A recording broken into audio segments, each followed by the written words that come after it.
तो लीजिए प्यारे विद्यार्थियों, राजस्थान बोर्ड परीक्षा 2025 कक्षा 8 का सामाजिक विज्ञान विषय का पेपर आ चुका है। तो जल्दी से आप लोग इसको देख ले और पूरा का पूरा याद कर ले। जी हाँ प्यारे विद्यार्थियों, ये आपका 26 मार्च को होने वाला कक्षा 8 का सामाजिक विज्ञान विषय का पेपर है। पूरा का पूरा पेपर आपको परीक्षाओं में इसी प्रकार का देखने को मिलेगा जैसा कि आज मैं यहाँ से आपको बताऊँगा। और प्यारे विद्यार्थियों, अगर आप लोग कक्षा 8वीं में पास होना चाहते हो ना, तो जल्दी से जल्दी आप लोग हमारे यूट्यूब चैनल को सब्सक्राइब करके जरूर बताओ, जिससे कि हमें पता चल सके कि आप लोग वाकई में कक्षा 8 में पास होने वाले हो। ठीक है, अब चलो जल्दी से हम आगे बढ़ते हैं, समझते हैं आपके पूरे पेपर को और इस पेपर के पूरे सॉल्यूशन को। तो देखिएगा प्यारे विद्यार्थियों, राजस्थान बोर्ड परीक्षा 2025 का कक्षा 8 का सामाजिक विज्ञान विषय का पेपर है, जो कि कुछ इस प्रकार से आपको परीक्षाओं में देखने को मिलेगा। आप सब लोग यहाँ से इसको अच्छे से देख कर जाइएगा। A to Z पूरा का पूरा पेपर का सॉल्यूशन मेरे द्वारा यहाँ से आपको बताया जाएगा। आप लोग देख सकते हो पूरा का पूरा पेपर आ चुका है। आप सब लोग इसको देख कर जाइएगा ताकि आपको पूरा का पूरा पेपर ये अच्छे प्रकार से समझ में आ सके। अब चलो जल्दी से हम आगे बढ़ते हैं, समझते हैं आपके पूरे पेपर को और इस पेपर के पूरे सॉल्यूशन को। प्यारे विद्यार्थियों, वीडियो में आगे बढ़े उससे पहले एक रिक्वेस्ट है कि अगर आप लोग कक्षा 8वीं में पास होना चाहते हो ना, तो अभी की अभी आप लोग हमारे यूट्यूब चैनल को सब्सक्राइब करके जरूर बताओ, जिससे कि हमें पता चल सके कि आप लोग वाकई में कक्षा 8 में पास होने वाले हो। केवल वही बच्चे चैनल को सब्सक्राइब करेंगे जो कि वाकई में कक्षा 8 में पास होना चाहते हो। अगर आप लोग कक्षा 8 में फेल होना चाहते हो ना, तो फिर आप लोग चैनल को सब्सक्राइब बिल्कुल भी मत करना। आप देखो प्यारे विद्यार्थियों, कक्षा 8 का राजस्थान बोर्ड परीक्षा का सामाजिक विज्ञान विषय का पेपर परीक्षाओं में आपसे इस प्रकार का पूछा जाएगा। आप लोग देख कर जाना अच्छे से। देखिएगा प्यारे विद्यार्थियों, आपके पेपर के लिए आपको 2.5 घंटे का समय दिया जाएगा और पूर्णांक आपका 80 अंकों का होगा। यहाँ से आप लोग इस पेपर को अच्छे प्रकार से देख कर जाना ताकि आपको ये पूरा का पूरा पेपर अच्छे प्रकार से समझ में आ सके और आप सब लोग प्यारे विद्यार्थियों अपने परीक्षाओं में टॉप कर सकें। तो देखिएगा इस प्रकार का पेपर होगा। यहाँ पर आपको वस्तुनिष्ठ प्रश्न दिए जाएंगे सर्वप्रथम। अब देखो वस्तुनिष्ठ प्रश्न में यहाँ पर क्वेश्चन लिखा है, नीचे दिए गए विकल्पों में से सही विकल्प चुनकर लिखिए। तो देखिएगा प्यारे विद्यार्थियों, यहाँ से आपको विकल्प चुनकर लिखने होंगे। और अगर आप लोग कक्षा 8 में पास होना चाहते हो ना, तो अभी की अभी आप लोग हमारे यूट्यूब चैनल को सब्सक्राइब करके जरूर बताओ, जिससे कि हमें पता चल सके कितने बच्चे ऐसे हैं जो कि कक्षा 8 में पास होना चाहते हैं। ठीक है, अब देखो इस प्रकार से क्वेश्चन पूछे जाएंगे। प्रश्न नंबर 1 पूछा है, औपनिवेशिक शाही भारतीय नौसेना ने बगावत की। तो देखो प्यारे बच्चों, इस क्वेश्चन का राइट आंसर क्या आ जाएगा? 1946 में बगावत की। इसका राइट आंसर क्या होगा? 1946। ठीक है, और अब अगला क्वेश्चन पढ़ते हैं, क्या लिखा है? प्रति शब्द से तात्पर्य है। तो देखो प्यारे विद्यार्थियों, प्रति शब्द से क्या तात्पर्य है? तो देखो इसका अर्थ होगा जमीन को कुछ समय के लिए खाली छोड़ना। तो देखो इसका राइट आंसर क्या आ जाएगा? 7 नंबर का, जमीन को कुछ समय के लिए खाली छोड़ना, इसका मतलब होता है प्रति। ठीक है, और उसके बाद में देखो आगे बढ़ते हैं, अगले क्वेश्चन के आंसर को देखते हैं। तो देखिएगा प्यारे विद्यार्थियों, यहाँ पर आपसे क्वेश्चन पूछा है, मृदा निर्माण का कारक है। तो देखिएगा प्यारे विद्यार्थियों, मृदा निर्माण का कारक क्या है? तो देखो जैव पदार्थ, मृदा का गठन, जलवायु या उपयुक्त सभी। तो देखो प्यारे विद्यार्थियों, यहाँ से आपको लिख देना उपयुक्त सभी, इसका राइट आंसर आ जाएगा। ठीक है, आप देख सकते हो प्यारे विद्यार्थियों, यहाँ तक के सभी क्वेश्चन का आंसर मैंने आपको बता दिए। अब इसके बाद में चलो हम आगे बढ़ते हैं, आगे के सभी क्वेश्चन और उन क्वेश्चन के आंसर को देखते हैं। तो देखिएगा प्यारे विद्यार्थियों, प्रश्न नंबर 4 पूछा है, एक देश का जनसंख्या पिरामिडी आधार चौड़ा है क्यों? तो देखो प्यारे विद्यार्थियों, इस क्वेश्चन का राइट आंसर क्या आ जाएगा? इसका राइट आंसर आपका 12 नंबर का आएगा, जन्म दर ज़्यादा व मृत्यु दर कम है। इसका राइट आंसर ये होगा। ठीक है, और उसके बाद में देखो प्यारे विद्यार्थियों, अगला क्वेश्चन पढ़ते हैं, आदिवासी समुदाय आजीविका के लिए निर्भर थे।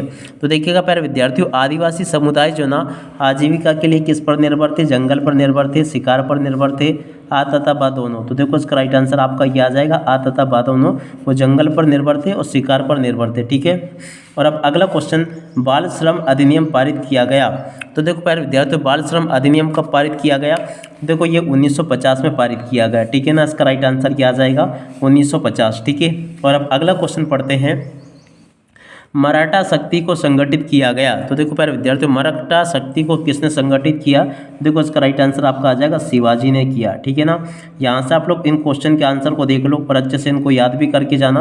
और प्यारे बच्चों, अगर आप लोग कक्षा 8 में अगर वाकई में आप लोग पास होना चाहते हो ना, कक्षा 8 में को टॉप करना चाहते हो, तो आप लोग अभी की अभी हमारे यूट्यूब चैनल को सब्सक्राइब करके जरूर बताओ, जिससे कि हमें पता चल सके कि आप लोग वाकई में कक्षा 8 में पास होना चाहते हो। ठीक है ना, केवल वही बच्चे चैनल को सब्सक्राइब करेंगे होंगे जो कि कक्षा 8 में पास होना चाहते हो। और अगर आप लोग पास होना नहीं चाहते हो तो फिर आपको चैनल को सब्सक्राइब करने की ज़रूरत नहीं है। जितने भी बच्चे ऐसे जो कि कक्षा 8 में पास होना चाहते हैं ना, अभी के अभी यहाँ पर आपको सब्सक्राइब का बटन नज़र आ रहा होगा, उसको दबाकर चैनल को सब्सक्राइब जरूर कर लो। अब अगला क्वेश्चन पढ़ते हैं जो कि यहाँ पर आपको दे रखा है। देख सकते हो यहाँ पर क्वेश्चन लिखा है, रणथंभौर राष्ट्रीय उद्यान किस जिले में है। तो देखो प्यारे विद्यार्थी, उसका राइट आंसर आपका आ जाएगा सवाई माधोपुर जिले में है। ठीक है ना, कौन से जिले में? सवाई माधोपुर जिले में रणथंभौर राष्ट्रीय पार्क स्थित है। ठीक है, देख सकते हो यहाँ तक कि क्वेश्चन के आंसर मैंने आपको बता दिए। अब इसके बाद में हम इधर आ जाते हैं, आते लघुत्तरात्मक प्रश्न पूछे जाएंगे। यहाँ पर क्वेश्चन दे रखा है, कोष्टक में दिए गए शब्दों से उचित शब्द का चयन कर रिक्त स्थान की पूर्ति कीजिए। तो देखिएगा प्यारे विद्यार्थियों, यहाँ पर आपको रिक्त स्थान पूर्ति इस प्रकार से दे रखी है। चलो मैं आपको एक एक क्वेश्चन का आंसर बताता हूँ। पहला क्वेश्चन लिखा है, पृथ्वी के पृष्ठ पर दानेदार कणों के आवरण की पतली परत कहलाती है। तो देखो प्यारे विद्यार्थी, इसको क्या कहते हैं? इसको कहा जाता है मृदा। तो यहाँ पर आपको मृदा लिखना होगा। प्रति 1000 व्यक्तियों पर जीवित जन्मों की संख्या को कहते हैं। तो देखो प्यारे विद्यार्थी, उसको कहते हैं जन्म दर। तो यहाँ से आपको जन्म दर लिख देना है। ठीक है, और अब अगला क्वेश्चन, संविधान के अनुसार छुआछूत का उन्मूलन किया जा चुका है। तो देखिएगा प्यारे विद्यार्थियों, संविधान के अनुच्छेद, तो देखो यहाँ पर आपको लिखना होगा अनुच्छेद, पूरा लिख देना आप लोग, अनुच्छेद 17। ठीक है ना, अनुच्छेद 17 यहाँ पर आपको लिखना होगा। और अब अगला क्वेश्चन पढ़ते हैं, निश्चित अवधि में जनसंख्या में आए बदलाव को कहते हैं। तो देखिएगा प्यारे विद्यार्थियों, इसको कहते हैं जनसंख्या परिवर्तन। तो देखो यहाँ से क्या लिखोगे, जनसंख्या और उसके बाद में परिवर्तन। तो यहाँ से आपको जनसंख्या परिवर्तन लिखना होगा। ठीक है, तो देख सकते हो प्यारे बच्चों, यहाँ तक के सभी क्वेश्चन के आंसर मैंने आपको अच्छे से बता दिए। और उसके बाद में देखो यहाँ से आप लोग इनको देख लेना। प्रश्न नंबर 10 में आपको स्तंभ आ का मिलान स्तंभ बा से करना है। तो चलो मैं आपको यहाँ पर जोड़ी का मिलान भी बता देता हूँ। पहला क्वेश्चन पूछा है, राष्ट्र के सबसे बड़े संसाधन। तो देखो प्यारे विद्यार्थियों, मानव संसाधन लोग, इसका राइट आंसर आ जाएगा। वन अधिकार मान्यता, तो देखो प्यारे विद्यार्थियों, इसकी जोड़ी मिल जाएगी आपकी 2006 से। और महत्वपूर्ण नवीनीकरण संसाधन, तो देखो प्यारे विद्यार्थियों, इसको कहेंगे अपन जल, इसकी जोड़ी का मिलान जल से होगा। जनजाति की जोड़ी मिल जाएगी आपकी भील से। ठीक है ना, तो इस प्रकार से प्यारे विद्यार्थियों, यहाँ से आपको जोड़ी के मिलान को कंप्लीट कर लेना है। जोड़ी मिलान मैंने आपको पूरा का पूरा बता दिया अच्छे से। और उसके बाद में देखो प्यारे विद्यार्थियों, आगे आपके पेपर में परीक्षा में क्वेश्चन इस प्रकार से पूछे जाएंगे। चलो मैं आपको एक एक क्वेश्चन का आंसर बताता हूँ। एक भी क्वेश्चन का आंसर प्यारे विद्यार्थियों यहाँ से आपका मिस नहीं होगा, अगर आपने इसको अच्छे से समझ लिया तो। ठीक है, अब देखो प्रश्न नंबर 11 जो होगा ना, यहाँ से आप लोगों को मैं बता दूं, इस प्रकार से क्वेश्चन आपके पेपर में परीक्षा में पूछे जा रहे हैं। यहाँ तक के सभी क्वेश्चन के आंसर अपन ने देख लिए थे। और जितने भी बच्चे ऐसे हैं जो कि कक्षा 8 में पास होना चाहते हैं, मैं पुनः आपको बता दूं, जितने भी बच्चे ऐसे हैं जो कि कक्षा 8 में पास होना चाहते हैं ना, तो आप लोग अभी की अभी हमारे यूट्यूब चैनल को सब्सक्राइब करके जरूर बताओ, जिससे कि हमें पता चल सके कितने बच्चे ऐसे हैं जो कि कक्षा 8 में पास होना चाहते हैं। ध्यान दीजिएगा, केवल वही बच्चे चैनल को सब्सक्राइब करेंगे जो कि कक्षा 8 में पास होना चाहते हैं। और अगर आपने चैनल को सब्सक्राइब नहीं किया है तो हमें फिर ऐसा लगेगा कि आप लोग वाकई में कक्षा 8 में पास होना नहीं चाहते, केवल फेल होना चाहते हो। ठीक है ना, अगर आप भी कक्षा 8 में पास होना चाहते हो ना, तो अभी की अभी हमारे यूट्यूब चैनल को सब्सक्राइब करके जरूर बताएंगे। अब देखो इसके बाद में आगे आपके पेपर में परीक्षा में क्वेश्चन इस प्रकार से पूछे जाएंगे। चलो मैं आपको बताता हूँ। प्रश्न नंबर 11 पूछा है, निम्नलिखित कथनों को जांचकर सत्य असत्य लिखिए। तो देखिएगा प्यारे विद्यार्थियों, सत्य असत्य यहाँ पर आपको लिखने होंगे। पहला क्वेश्चन लिखा है, देख सकते हो, भारतीय संविधान के अनुच्छेद 21 के अनुसार पानी के अधिकार को जीवन के अधिकार का हिस्सा माना गया है। तो देखिएगा प्यारे विद्यार्थियों, ये वाला जो क्वेश्चन है ना, ये आपका क्या होगा? तो देखो प्यारे विद्यार्थियों, ये वाला क्वेश्चन आपका सत्य हो जाएगा, इसे आपको सत्य करना होगा। राजस्थान जन आधार योजना 2017 में प्रारंभ की गई। तो देखो प्यारे बच्चों, ये क्वेश्चन भी आपका सत्य हो जाएगा। और अब अगला क्वेश्चन, बेटी बचाओ बेटी पढ़ाओ योजना का उद्देश्य बाल विवाह को रोकना है। तो देखिएगा प्यारे बच्चों, ये आपका असत्य हो जाएगा, क्योंकि इसका उद्देश्य ये बाल विवाह को रोकना नहीं है। ठीक है ना, क्योंकि इसका उद्देश्य है ना लिंगानुपात को सुधारना या बेटी भ्रूण हत्या को रोकना है। ठीक है ना, इसका राइट आंसर ये होगा। और अब अगला क्वेश्चन, भारतीय संविधान 6 से 14 वर्ष की आयु के सभी बच्चों को शिक्षा के अधिकार की गारंटी देता है। तो देखिएगा प्यारे बच्चों ये वाला क्वेश्चन जो लिखा ना ये भी आपका सत्य हो जाएगा। तो देखो प्यारे बच्चों यहाँ तक का पेपर तो मैंने आपको हल करके बता दिया। और अगर आप लोग वाकई में कक्षा 8 में पास होना चाहते हो ना तो आप लोग अभी के अभी हमारे यूट्यूब चैनल को सब्सक्राइब करके जरूर बताओ, जिससे कि हमें पता चल सके कि आप लोग वाकई में कक्षा 8 में पास होने वाले हो। ठीक है। अब अगला क्वेश्चन पूछा है, कंपनी ने अपनी आमदनी बढ़ाने के लिए क्या उपाय किए। तो देखिएगा प्यारे बच्चों इस क्वेश्चन के आंसर को आप लोग यहाँ से याद करके जाना। पूरा का पूरा आंसर आपको ये दिया गया है, आप लोग इसको देख लीजिएगा और पूरा का पूरा इसको याद कर लेना। और अब अगला क्वेश्चन पढ़ते हैं क्या लिखा है। यहाँ पर क्वेश्चन दे रखा है, प्लासी के युद्ध पर टिप्पणी लिखिए। तो देखिएगा प्यारे बच्चों प्लासी के युद्ध पर टिप्पणी आपको इस प्रकार से लिख देनी है। ठीक है ना। ये पूरा का पूरा प्लासी के युद्ध पर टिप्पणी दे रखी है, तो इस टिप्पणी को देख ले और अच्छे से हल कर लेना इसको। पूरा का पूरा मैंने आपको प्लासी के युद्ध पर टिप्पणी बता दी है। और उसके बाद में चलो अब आगे बढ़ते हैं, आगे के सभी क्वेश्चन और उन क्वेश्चन के आंसर को देखते हैं। देखो प्यारे बच्चों अगला क्वेश्चन 14 का वाला क्वेश्चन पूछा है, वर्नाकुलर शब्द को परिभाषित कीजिए। तो देखिएगा प्यारे बच्चों इस क्वेश्चन के आंसर को यहाँ से आपको देख लेना है। तो देखो यहाँ से आपको इस क्वेश्चन के आंसर को इस प्रकार से देख लेना है। और उसके बाद में देखो अगला क्वेश्चन लिखा है, यहाँ से आप लोग देख कर जाइएगा, भारत के प्रसिद्ध 4 समाज सुधारकों के नाम लिखिए जिन्होंने महिलाओं की स्थिति को सुधारने का प्रयास किया। तो देखिएगा प्यारे विद्यार्थियों इस क्वेश्चन के आंसर को यहाँ से देख कर जाना। देखो ये मैं बता दूँ आपको, देखो इसका उत्तर इस प्रकार से आप लोग देख लीजिएगा, ये इसका राइट आंसर ये होगा। ठीक है ना। राजा राम मोहन राय, ईश्वरचंद विद्यासागर, महात्मा ज्योतिबा फुले और पंडित मदन मोहन मालवीय। ठीक है। और अब अगले क्वेश्चन को पढ़ते हैं। यहाँ पर क्वेश्चन दे रखा है, मृदा निम्नीकरण से आप क्या समझते हैं, मृदा संरक्षण से आप क्या उपाय करेंगे। तो देखिएगा प्यारे बच्चों इस क्वेश्चन के आंसर को यहाँ से देख लो, ये पूरा का पूरा आपको आंसर बताया गया है। एक एक क्वेश्चन का आंसर मैंने आपको बता दिया ये अच्छे से। ठीक है। और उसके बाद में देखो मृदा संरक्षण के लिए हम निम्न उपाय करेंगे, यहाँ पर आपको ये उपाय बता दिए हैं। आशा करता हूँ कि आपको अच्छे से समझ में आ गए होंगे। अब चलो इसके बाद में हम आगे बढ़ते हैं, आगे के सभी क्वेश्चन और उन क्वेश्चन के आंसर को देखते हैं। तो देखिएगा प्यारे विद्यार्थियों अगला क्वेश्चन ये पूछा है, नवीकरणीय संसाधन से आप क्या समझते हैं, उदाहरण से समझाइए। तो देखिएगा प्यारे विद्यार्थियों इस क्वेश्चन के आंसर को यहाँ से देख लेना, ये पूरा का पूरा आंसर मैंने बता दिया आपको। ठीक है। इसका उत्तर ये लिखा है और इसके उदाहरण ये हो जाएंगे। ठीक है ना। उदाहरण यहाँ से देख कर देना, ये पूरे के पूरे उदाहरण मैंने आपको बता दिए हैं।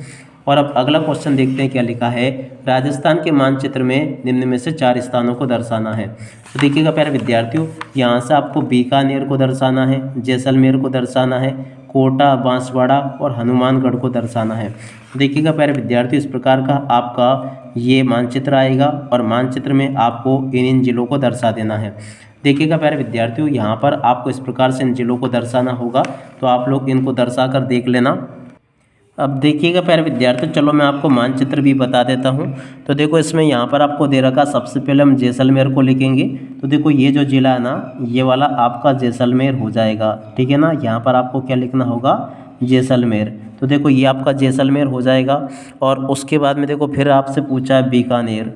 देखो बीकानेर कौन सा होगा आपका, ये वाला आपका बीकानेर होगा। तो देखो यहाँ से आपको लिख देना बीकानेर। ठीक है ना। ये आपका बीकानेर हो जाएगा। और उसके बाद में फिर पूछा हनुमानगढ़।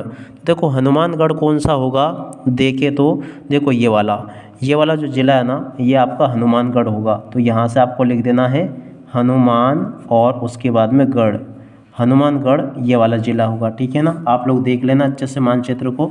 और अब अगला देखते हैं, अगला क्या दे रखा है यहाँ पर आपको, हनुमानगढ़ भी हो गया अपना, अब अपन को जैसलमेर भी हो गया, कोटा और बांसवाड़ा और छूटा है। ठीक है ना।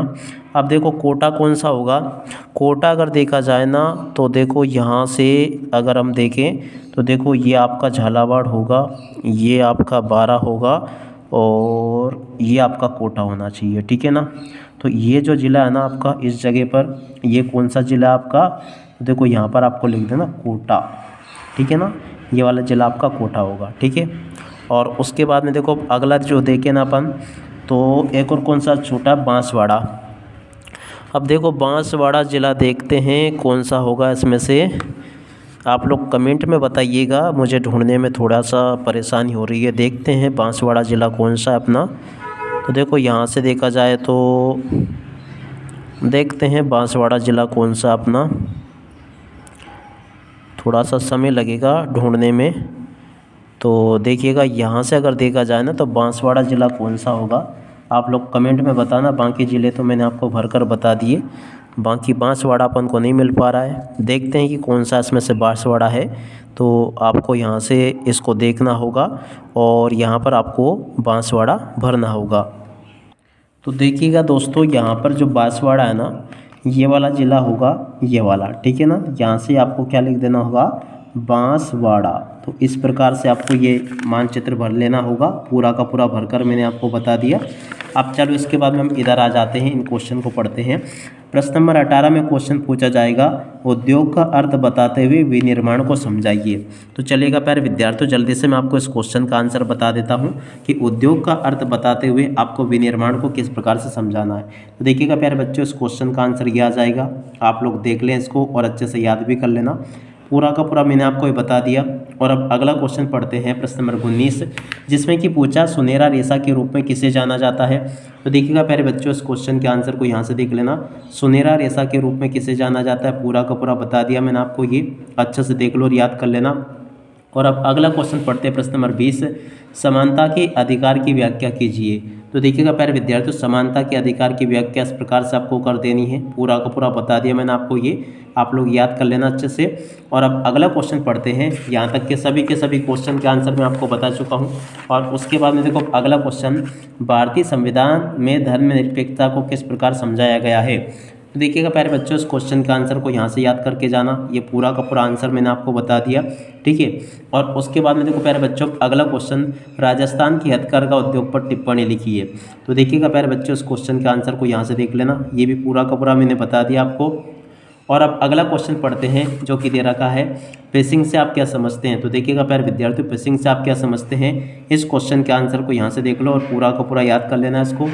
और उसके बाद में देखो आगे बढ़ते हैं, अगले क्वेश्चन के आंसर को देखते हैं। तो देखो अब अगला क्वेश्चन पूछा है, बंगाल विभाजन से भारतीय राष्ट्रीय आंदोलन की गति कैसे प्रभावित हुई। तो देखिएगा प्यारे बच्चों, इस क्वेश्चन के आंसर को यहाँ से देख लो और इसको भी पूरा का पूरा याद करके जाना।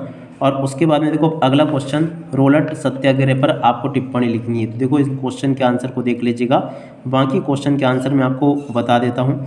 इस प्रकार से आपको इन क्वेश्चन के आंसर याद करने होंगे। 24वां जो क्वेश्चन पूछा गया ना, यहाँ से मैं आपको बता दूँ। तो देखो इन क्वेश्चन के आंसर को भी आपको देख लेना है। चलो मैं आपको बताता हूँ, भारत में अदालतों की संरचना को समझाइए। तो देखो प्यारे विद्यार्थियों, भारत में अदालतों की संरचना ये सर्वोच्च न्यायालय, उच्च न्यायालय, जिला न्यायालय और तहसील न्यायालय, ठीक है ना। इस प्रकार से आप लोग देख लेना इनको। और अब अगला क्वेश्चन पढ़ते हैं, संसद कार्यपालिका का किस प्रकार नियंत्रण करती है, समझाइए। तो देखिएगा प्यारे विद्यार्थियों, इस क्वेश्चन के आंसर को यहाँ से देख लेना, ये पूरा का पूरा बता दिया मैंने आपको। और अब अगला क्वेश्चन पढ़ते हैं, यहाँ पर मैं आपको एक एक क्वेश्चन का आंसर बता रहा हूँ। 25वां क्वेश्चन दे रखा आपको ये। तो देखो 25वें क्वेश्चन के आंसर को भी देख लेते हैं अपन। तो देखो इसके पहले 24 के इस वाले क्वेश्चन के आंसर को देख लेते हैं। इसको आप लोग याद करके जाना अच्छे से, पूरा का पूरा बता दिया मैंने आपको। और उसके बाद में देखो 24 के इसी के दूसरे नंबर के क्वेश्चन के आंसर को यहाँ से देख लेना, ये भी मैंने बता दिया। और उसके बाद में देखो 25वें क्वेश्चन को पढ़ते हैं, राजस्थान में 1857 की क्रांति की असफलता के प्रमुख कारणों का वर्णन कीजिए। देखो इस क्वेश्चन के आंसर को यहाँ से देख लो, ये पूरा का पूरा मैंने बता दिया आपको, अच्छे से आप लोग याद कर लेना। और उसके बाद में देखो अगला क्वेश्चन ये लिखा है, 1857 की क्रांति के राजस्थान के प्रसार को समझाइए। तो देखिएगा इस क्वेश्चन के आंसर को यहाँ से देख लो, ये चित्रकारिता, राजस्थान की चित्रकला पर आपको लिखना है ये टिप्पणी। तो देखो इसको भी देख लो यहाँ से। और उसके बाद में देखो अगला ये लिखा है, इसको भी देख लो, ये भी बता दिया मैंने आपको। और 25 के अगले क्वेश्चन के उत्तर ये लिखा है, इसको भी देख कर जाइएगा। और उसके बाद में देखो टिप्पणी लिखनी थी आपको ग्राम पंचायत पर। तो देखो ग्राम पंचायत पर टिप्पणी आपको इस प्रकार से लिख देनी है, ठीक है। और उसके बाद में देखो प्यारे विद्यार्थी, इस प्रकार से मैंने आपको यहाँ पर बता दिया, राजस्थान की मूर्ति कला के ऊपर भी आपको टिप्पणी लिखनी होगी। तो देख सकते हो प्यारे बच्चों, पूरा का पूरा पेपर मैंने आपको A to Z बता दिया। आप लोग इसको अच्छे से कंप्लीट करके जाना। अब इसी के साथ में इस वीडियो को यहीं पर पूरा करते हैं। नमस्कार, जय हिंद, जय भारत।